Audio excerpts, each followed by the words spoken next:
নমস্কার বন্ধুরা, আমি অর্চনা। আমার চ্যানেলে আপনাদের স্বাগত। তো আজকে আমি 1 বাটি ময়দা আর চিনি দিয়ে বানাবো শুকনো মিষ্টি। এই মিষ্টি অনেক দিন পর্যন্ত সংরক্ষণ করে রাখা যায়, আর আমরা যে কোনো চায়ের দোকানে দেখতে পাই কৌটোর মধ্যে রাখা থাকে, আর খেতেও কিন্তু দারুণ লাগে। তো চলুন দেখে নেওয়া যাক আমি কিভাবে এই শুকনো মিষ্টি তৈরি করি। এখানে নিচ্ছি 1 বাটি ময়দা, আর ওই বাটিরে মাপ করে হাফ বাটি সুজি, আর দিচ্ছি চিনি। চিনিটা আমি আগে থেকে গুঁড়ো করে রেখেছিলাম, আর চিনিটা আপনারা আপনাদের আন্দাজ করে দিবেন যেরকম মিষ্টি খাবেন। এরপরে মিষ্টির মধ্যে দিচ্ছি সামান্য একটু লবণ। লবণটা দিলে এর স্বাদ কিন্তু ভালো হয়। আর দিচ্ছি 1 চিমটে বেকিং পাউডার।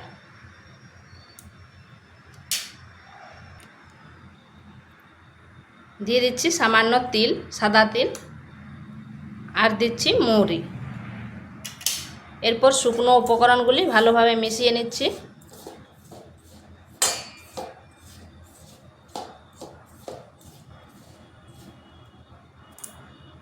এরপর এখানে দিচ্ছি রিফাইন তেল, আপনারা চাইলে ঘিও দিতে পারেন। এবার ভালোভাবে ময়ানটা দিয়ে নিচ্ছি।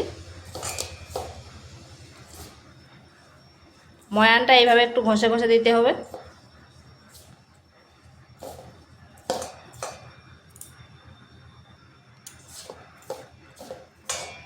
ময়ানটা ঠিক এইভাবে হবে, মুঠো করলে এরকম হয়ে যাবে, আর হালকা চাপ দিলে বালির মতো ভেঙে যাবে।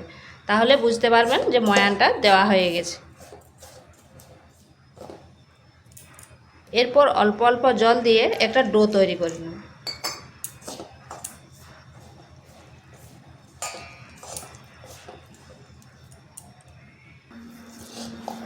ডোটা ঠিক এইরকম হবে, মনে হবে যে একটু পাতলা হয়েছে, কিন্তু এরকমই করতে হবে, যেহেতু সুজি দেওয়া আছে, আবার চিনি দেওয়া আছে, চিনির থেকেও জল বেরাবে, আর সুজিটা কিন্তু এটা টেনে নেবে। এরপর এটাকে আমি ঢাকা দিয়ে 10 মিনিট রেস্টে রেখে দিচ্ছি। এটা 10 মিনিট হয়ে গেছে, আর দেখুন কতটা শক্ত হয়ে গেছে। এখানে একটা চাকি নিয়েছি, তাতে সামান্য ময়দা দিচ্ছি। এরপর এটা আর একটু এইভাবে মেখে নিচ্ছি।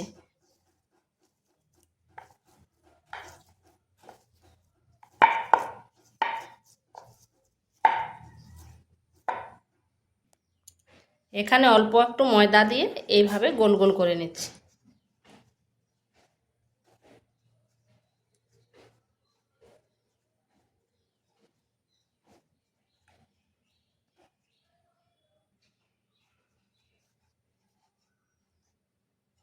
এরপর এটাকে কেটে নেব। এটাকে বাদ দিয়ে দিচ্ছি। আমি এইভাবে কেটে নিচ্ছি, আপনারা যেমন খুশি শেপ দিতে পারেন।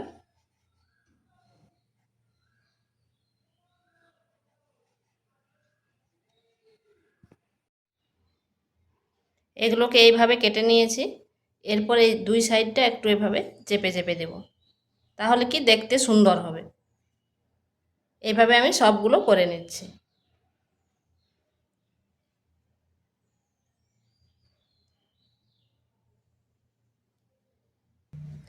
এখানে কড়াইতে তেল বসিয়েছি। তেলটা কিন্তু খুব বেশি গরম করবার না, হালকা একটু গরম করার পর এগুলো দিয়ে দিতে হবে।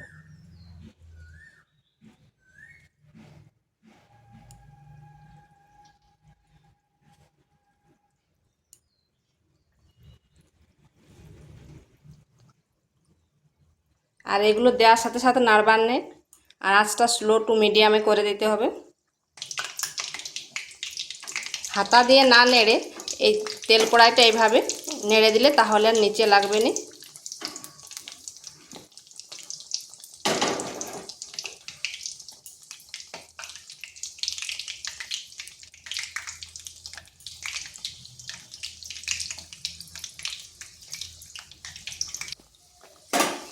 দেখুন এগুলো ছাড়ার সময় কতটা ছোট ছিল, আর এখন ফুলে কতটা ডবল হয়ে গেছে। এরপর এগুলো উল্টো পাশটা ঘুরিয়ে দিচ্ছি। সবগুলো কিন্তু ফুলে ফুলে ডবল হয়ে গেছে।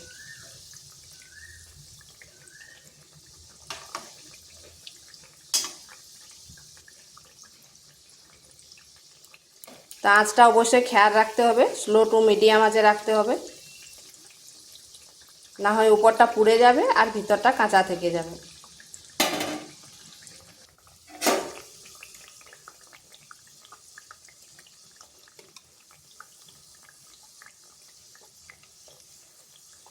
এগুলোকে এইভাবে একটু লাল লাল করে ভেজে নেব।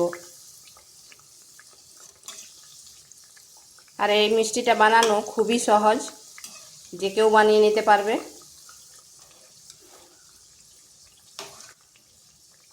আর এগুলো আমরা দেখতে রাস্তার ধারে যে কোনো চায়ের দোকানে দেখতে পাই।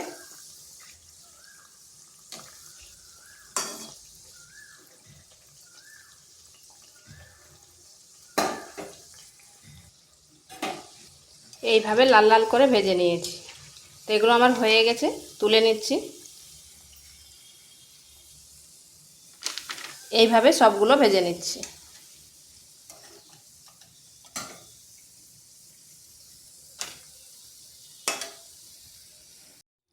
তো এগুলো আমার হয়ে গেছে, আর দেখুন কি সুন্দর হয়েছে, ভিতরটা জালিদার।